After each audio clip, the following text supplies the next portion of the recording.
All right, question 6. Select all of the correct answers that apply to this graph. So over here I can see I have a parabola. This is a quadratic function. Some helpful hints about this situation. We start from left to right when we're looking at increasing and decreasing intervals. So I have to start on the left side of this graph. Oops. Okay, left side of the graph. And graphs that open up have a minimum and graphs that open down have a maximum. So we'll talk about that as we move our way through these different options. So again, we're starting from left to right as we look for our intervals. Excuse me. So I'm going to look here at these first two options. Notice how they're both talking about the function increasing.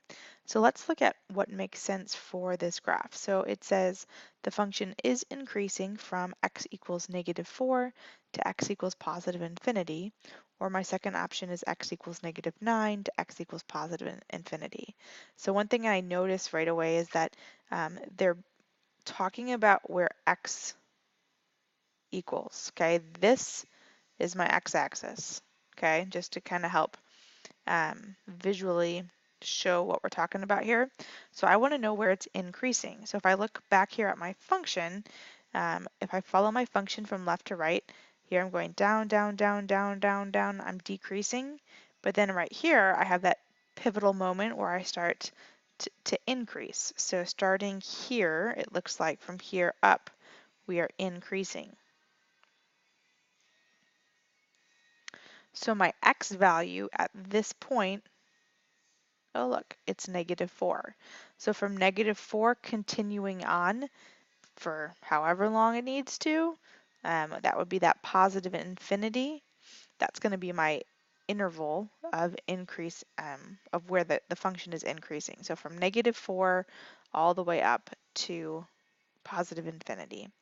So in this case, that first guy is going to be the correct answer.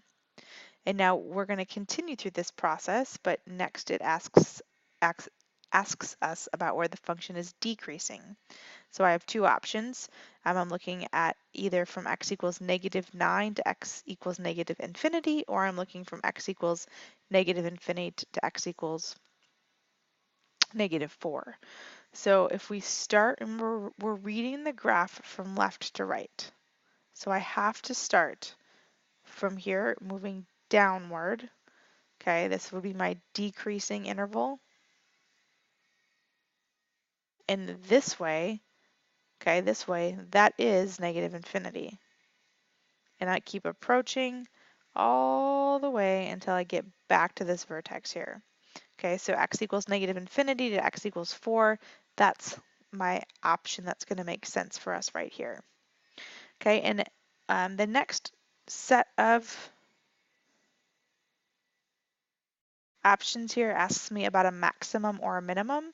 Okay, well this point here, that vertex tells me if I have a max or min.